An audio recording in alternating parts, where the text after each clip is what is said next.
Hey, ladies and gentlemen, welcome to the next edition of the Jayhawker Podcast. My name is Nate Bukaty, and today we're going to be joined by a senior just in advance of Senior Day that's been a part of so much here at the University of Kansas, KJ Adams. But before we do that, I want to make sure we acknowledge our sponsors, the University of Kansas Health System, Black & Veatch, and the Next Generation 10G Network only from Xfinity. The future starts now. I'm very excited for this conversation because we're going to speak with a young man who's seen a lot, been through a lot, accomplished a lot, and he's got Senior Day coming up at Allen Fieldhouse this weekend. KJ Adams is here. KJ, how you doing, man? Man, I'm good. Just ready for senior night and ready to see my family and everybody that's coming to see me that supports me. Okay, so we got Senior Night coming up. We got postseason after that, so this is obviously a very big time of year. Senior Day is different than what it was in years past. There's been so many changes to the game of basketball that now you're a rarity, the type of person that's been at one school from start to finish and then gets to see their Senior Day. So I'm curious, just like what's going through your mind right now as you think about that moment? Yeah, I came into basketball in a weird time, transfer era, NIL era, and I never thought that what I would be doing or what I would want to do would be a rarity at this point. Being a guy that stays all 4 years, I think I really put my hat on it, and I can really come back and find this place home. One of the things that I think most Kansas fans have appreciated the most over the years, even as times have changed, are those players who we get to watch grow up. I mean, you come in as a kid and you leave kind of as a man, you know? I mean, you go through so much growth on the court and off the court through that time, and we've seen great players like Frank Mason and Devontae Graham. There's so many different Ochai guys that you played with that just progressed so much through the course of their time at Kansas. How much have you grown as a person? You know what I mean? Like when you look back, can you even really remember what you were like as a kid coming in through these doors? Yeah, one word would probably be stubborn when I came here at first.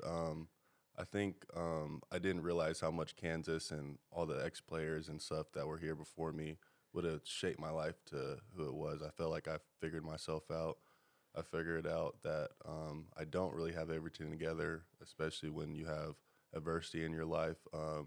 You have people there that kind of can shape your life and make it for the better. So I think being here all 4 years really gave me a chance to figure out who I am and make me who I am today. Yeah, I mean, some of us still don't have it figured out, even at the advanced age of 49. So I'm glad you're getting there already. But you use the word stubborn. Can you give me an example? Like what made you stubborn when you first came here? I mean, when you're getting highly recruited and I wouldn't say highly, but getting recruited by a few amount of schools, you kind of figured and think that you got it. You think you're going to be those guys that are going to go to the league immediately or do all these big things when you still have a lot to learn. So coming here and being there with the vets that know what they're doing and how to do it, you kind of got to learn pretty quickly that this is the way to do it, and there's no better place to do it than Kansas. And do you find yourself, now that you're towards the end of that journey, teaching younger guys, I mean, that do you see the same stubbornness and cockiness, from some of those guys when they come in and you're kind of like, hey, let me show you around a little bit? Yeah, of course. I had great role models like Jalen Wilson, CB, and Ochai that kind of showed me the way, and they kind of showed me the blueprint of Kansas basketball, not even just in basketball, but just in this unique tradition and in high regards of Kansas basketball. You kind of got to do that with the tradition here when you have transfers coming in, not how to play the game, but how we play the game at Kansas. So let's just kind of go back through some of the memories. If you were to sit down, and I don't know if you've already done this with your own mind because you've still got more to accomplish this year, but maybe what's one or two of the biggest memories or most positive memories that comes to your mind when you think about your time here? I mean, obviously the national championship year, that was a big momentum and big monument of my life, and you don't know that that's going to be as big as it is until it's gone. Mm-hmm. And we have a couple games here and there, but UConn, before I went to my mom's funeral, was a big game for me with when I have to leave in the flight after that later that night and knowing that. And my teammates and coaches still being there for me and knowing that I'm going through that and still get a big win like that meant a lot to me that night. Those are two huge moments, very different perspectives on both. Let's go back to the national championship first. I was there, but I had to be reminded that you were on the court last play of the game. Yeah. And as a young player, do you remember? Can you take me back to that specific moment? Like what was going through your mind at that time? Yeah.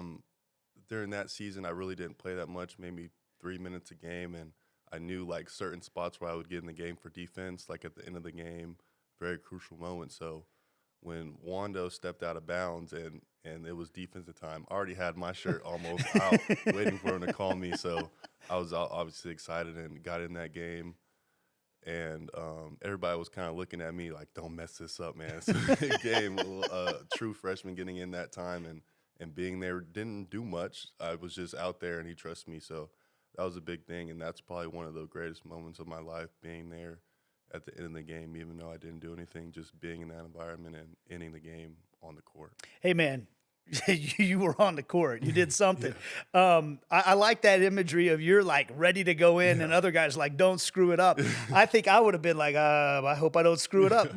Was that even a thought in your head, or were you just like, put me in, coach, I'm ready to go? No, at that point you got so much adrenaline. There's however many people in that huge arena, and I'm just ready to be in the history books in that last couple of seconds, and we did it. And I got that photo finish of my parents on the other side and me on the last end of the court. And it's funny because a lot of people don't remember, but I always knew that I'm always going to be in the history books just for being in that last seconds. Well, I'm certainly not going to forget it now. I mean, what everybody remembers, I think, right off the bat is the comeback, right? Yeah. Like you guys are down at halftime. I remember the conversation I had with the buddy that was next to me. Yeah. And some people were freaking out. The guy next to me said, "Hey, man, this team's already shown they can come back. We got this. We're going to be all right. We're still in this thing." Do you remember what it was like in the locker room? What it was like as you came back in that game? What are some of your biggest memories of that situation? Yeah, I mean, I was one of the people freaking out too in the locker room. I played maybe 2 minutes that first half. Was just in there pissed in the showers. Everybody was just silent. And then I finally sit back down for being so frustrated. I look down, David McCormick's like laughing. I was like, what is you laughing about? I didn't ask him, of course, but everybody's like trying to get themselves together, talking to everybody. And then in the game, he was like, I was laughing because I knew it was going to be a great comeback when it happened. So just having that perspective and those veterans on a team like that, it shows in a national championship when some guys are a freshman freaking out and the seniors are laughing because it's going to be a historic moment. They're ready to happen. Well, hey, man, you got to have that kind of confidence even in the face of adversity if you're going to pull it off, and you guys certainly did. You know, and I'm thinking about the different perspectives because I've had a chance to talk to athletes who won something early in their career, like even professionals are like, oh, man, got to the World Series as a rookie and thought I would be back 100 times and never made it back.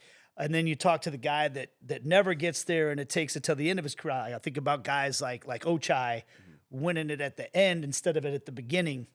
Do you have any idea, like, at that time, are you thinking like, hey, we're just going to keep doing this? Yeah. You know, like, do you have any idea how hard it actually was when it happens so early in your career? Oh, not even close. I remember just being there and just watching us win games, and all of a sudden we're in the Final Four in the biggest stage in the world, and I'm kind of thinking like, man, this feels easy because I'm not really contributing that much to it. I got old veteran guys that are doing a lot of the work. All I got to do is show up, practice, and play 3 minutes. So I really, now my sophomore and junior year, I obviously really respect and all the hard work that all those guys did to get there, and you just don't wake up and show up there. You got to work for it, and I really do appreciate now the times I had that all those guys had that hard work. And you got to catch some breaks too. Yeah. Like even if you do all the right things, like things have to line up the right way, the right matchups, you know, playing hot at the right time, all that stuff too. So it's a combination of things for sure. But I'm interested because a couple times there you said I didn't really do anything, but I've been around sports long enough to know that even the guys that are on the bench bring a certain amount of energy every day to Yeah. practice, and the energy that comes from the bench is a real thing. Did you have any appreciation for how important that part of the gig was, even at that time when you were doing it? No, of course. I did feel like my role was not little, but at the time you're a freshman, you're just doing everything that you can to get noticed or help the team at all. But the real guys that are really putting their heart out was the guys on the court. And even though I was doing a lot in practice, I just really respect those guys to just how they came in every day and gave it their all to on the court. Yeah, we're visiting with KJ Adams. Okay, you mentioned the other memory that you had, and obviously it comes from a tragic situation, a tough situation. But I appreciate the fact that you seem to hold on to the uplifting part of having people around you to support you and all that here in this community. And I guess those of us that have never gone through what you went through during that period with your mom can probably never fully understand or identify with what she dealt with. But I guess my question for you on that is just how much have you grown as a person from going through that process? And maybe are there some things now that you appreciate that you didn't before you had to deal with all that? Yeah, it came on me fast. I feel like in those life situations, you got to pick a path. It's either you kind of go away and hide by yourself, or lean on the guys that are with you. And I think I chose the right decision and lean on my teammates and coaches and help them shape me to a better person and kind of get through those rough things, even though a lot of people don't have to go through that this early in their lives. Yeah, do you have any maybe specific people or players that you did lean on that you feel like, you developed a really super close relationship with because of that whole process? I mean, yeah, we're everybody was always close with each other, but probably Kevin McCullough and Juan, they were always my guys that I can talk to no matter what. Or if I didn't want to talk to about anything, they was just totally fine. And Coach Self did help too as well, just with my mental state. It's hard for a coach to coach you when they know something's going on at home or something's going on in your life. And I think he did a really good job balancing that and just helping me in a way that it helps everybody. I mean, that's one of the things I think that when we're watching a sporting event, can forget is that there are human beings out there that are each carrying their own set of baggage from off the court, and I guess maybe some people can set that baggage down when they step on the court better than others. And I'm curious for you, is the basketball court a place where you can forget about all that's going on in your life? Do you take those emotions out there and get them out on the court? Like, how would you say you balance what you're dealing with in your personal life with what's, you're trying to accomplish out on the court? Yeah, most of the time it's just about having fun. And when you have stuff like that going on, you can kind of release it and have fun. And that was where my dad had fun. That's where my mom had fun. That's where my sister had fun on the court, whether it's basketball, volleyball, or football. You got to respect the people who taught you the game and have fun. And I think that's kind of what helped me go through all of it is if you're going to go out there and have a bad attitude or go out there a pout, don't go out there. And at the end of the day, I think I have a quote-unquote job to do and go out there and have fun. It's interesting. That's an interesting, I guess, contrast there. I have a job to do, which is to go have fun. Yeah. Reminding yourself, hey, this is fun, because there can be a lot of pressure. Yeah. Obviously, when you play at a place like Kansas, too, we all know that. You played the last home game here against. I always feel like you're a guy that plays with a lot of energy, but it almost seemed like there was an extra gear that I saw from you in that game against Texas Tech. You were flying around. Is there a little extra motion now, or like how would you describe it that you're like realizing that your last days at Allen Fieldhouse are kind of right here now? Yeah, I do feel like there's a little bit extra in my game, just knowing that this beautiful place that I play in almost all the time every week, Allen Fieldhouse, is coming to an end, and a lot of that is sad and a lot of that is happiness because I felt like I gave it all I had every time I stepped in that building, and to give it my last hoorah, kind of got to play your butt off to not think about what if or I should have played harder. And I think when you get to these last couple games, you kind of really get to reminisce and feel how grateful it is to play in this amazing place. Yeah, it's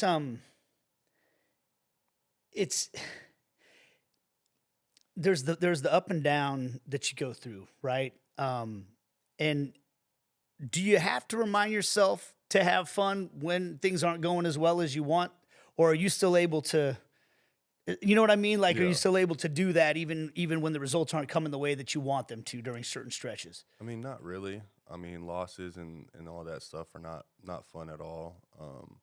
You kind of have to remind yourself to look to the next day. I don't think I'll ever have fun having not a good result, but I think what helps me is looking for the next day, looking for the next game. After a loss, I don't take anything positive away from it, but I do say, all right, let's learn from it and try again the next game. You guys have shown through the course of this year that when it's clicking, you can play with anybody. And there is still this postseason ahead of you. Do you feel like there's still that opportunity to do some things, you know, to remind everybody of how good you can be through the course of this postseason coming up? Yeah, for sure. It's been a up and down season for sure. But I think once we get stuff clicking in the tournament, and I think we start limiting mistakes, I think we're going to shock a lot of people. I think a lot of people kind of gave up on us, meaning the fans. And I think once we get stuff going, I think a lot of people are going to regret counting us out. You think does that cause you guys to tighten the circle a little bit? You know, there could almost be like a motivating factor in that, if I'm not mistaken. Yeah, for sure. It definitely forces people to get closer together when you feel like there's adversity going on. You kind of are forced to go together, but at the same time, you gotta be happy for where you are. You can't take it so seriously that you would want to stop playing. But at the end of the day, I wouldn't want to change my life for anybody else's life. So these quote unquote bad or stressful times, you got a lot better than a lot of people. You got a different perspective on that too. Yeah. I mean, you know what real adversity is, right? Do you think that, I mean, does that help put things into perspective for you when people want to get all upset and negative, you know, during certain stretches? Yeah, for sure. I always look at life as like, I wouldn't want to change my stuff for anybody else's stuff or my closet for anybody else's closet. I always enjoy my time and where I am in life, and I'm just grateful for wherever I am, even during the bad times. Okay, so let's picture just going out there and taking the court at Allen Fieldhouse. Can you describe, or do you even know what's going to be going through your mind when? Because you know the start of the game too, when it gets so loud in the place and everybody's going crazy. Do you know what you're going to be thinking? Do you have an idea what's going to be going through your mind at that time? I mean, not really. I've tried to play it over and over in my head, and I just don't know how I'm going to feel. I don't know if I'm going to cry. I don't know if I'm going to laugh or be happy. But there's definitely going to be a moment where I'm like, man, it's my last game here, and I got a lot of memories playing back in my head this past week. It's just about all the cool stuff that's happening there. And when I was a freshman, and me and my dad drove and flew down here on our own money because there was no official visits, just to see this place. I remember looking and just being excited that I was going to be in this place. Man, that's a heck of a journey, you know, from a pandemic, you know, to what's going on now. So, okay, tell me that story real quick, just for people that don't know. So, the trip you and your dad took, what was the situation, and why did you guys have to come on your own like that? Yeah, well, I had no official visits, and I kind of made the pick of Kansas without even coming to see the place. So I committed, and then me and my dad, probably 2 weeks, he saved up some money, booked me and him a flight to come to walk around the campus, see all the food spots, and I think at this point they were in March Madness or something still. And we somehow got in the gym and was just walking around the place and admiring it. And it's not even an official visit. We came literally just to do that. And that was just a cool moment. And now looking back at it, it makes it even more cooler that my dad helped me and did that. And reflecting back at it now, I didn't know how many memories I was going to have. So you didn't have any like a guide showing you around or teaching you hey, this is where the rules are, or this is where this is, or any of that stuff? Nothing. It's me and my dad fooling around, walking around, and just admiring this cool place, and flew back that next day.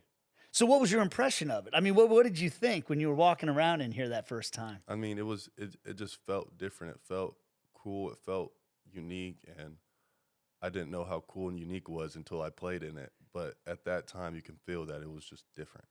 So you were kind of just discovering the town, the campus, and everything, just you and your pops. All at once. I committed literally. I knew a good amount of about Kansas and tradition, but other than that, me and my dad came and saw everything for the first time. So now that you've had your time to get to know the area, what are a couple tips you'd give people, like best spot to go get some food, or most underrated thing on campus, anything like that you would advice you would give somebody? I don't know. It's a pretty unique place. I would say to go eat, definitely Jefferson's. Jefferson's a nice wing spot that you can get some good food in, and a lot of other places like 715. But I think the best thing is just to enjoy this. It's call it a small town, but when you look at all the people and all the faces and all the things you can do, it turns into a pretty big place and a pretty loving place. Well, I think you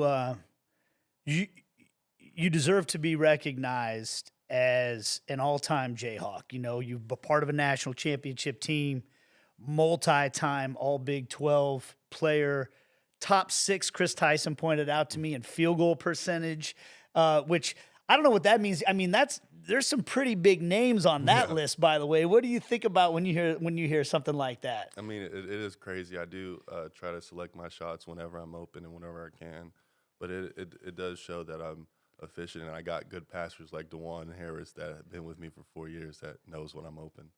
Yeah, see, quick to give credit to his teammates too. That's a veteran right there. Well, hey KJ, I think that I speak for most Kansas fans, and should speak for all Kansas fans when I say it's been a heck of a run. You've been an outstanding Jayhawk, an outstanding representative of the university, the basketball program. We congratulate you on everything that you've already done here, and hope you enjoy that senior day, and best of luck going forward. Thank you so much for having me. All right, that's KJ Adams, and we will wrap things up with our call of the game here in just a moment. Meanwhile, at Xfinity. So, influencer life going well? Oh, yeah. I'm up to 32 followers. Oh, that's something. Yeah, posting my tap dancing videos is easier than ever because we engineered Xfinity Internet with 99.99% network reliability. Plus, Xfinity Mobile with Wi-Fi Power Boost gives you ultra-fast Wi-Fi at home and on the go. But wait, tap dancing? You don't tap dance. Hey, what I lack in skill, I make up with passion. Do more of what you love and love how fast you do it with Xfinity Internet and mobile. Through April 21st, get 300 megabit Xfinity Internet and one unlimited mobile line together for $25 a month for 1 year and save over $1,000 in your first year versus other major carriers. Plus, ask how to get iPhone 16e on us. Learn more at Xfinity.com. Requires paperless billing and autopay with stored bank account. Restrictions apply. Equipment tax and fees extra. After promo, regular rates apply. Actual speeds vary. Savings compared to Verizon 5G Internet plus one unlimited welcome line and AT&T Internet 300 plus one unlimited starter SL line. Xfinity Internet required. Actual savings vary. I had this patient. His cancer treatment had him in the hospital for a while. One day, he was telling me about his grandson and how a big night was coming up for him. So we arranged to make it a big night for my patient too. I sometimes wonder if I'm doing all I can. Then I help make a moment like this possible, and I know I am. Okay, our thanks once again to KJ Adams for joining us on the show today. Our call of the game now, brought to you by the Hilton President Hotel. Getting ready for the Big 12 championships, by the way. The only hotel in the Power and Light District, just steps away from T-Mobile Center. Over 200 rooms and suites to choose from. Call 816-221-9490 or online at presidentkansascity.hilton.com. Harshaw goes for a steal and gets it on the wing. Brittany to the other end ahead of everybody, lays it in. What a play by Harshaw. It's a 2-point game.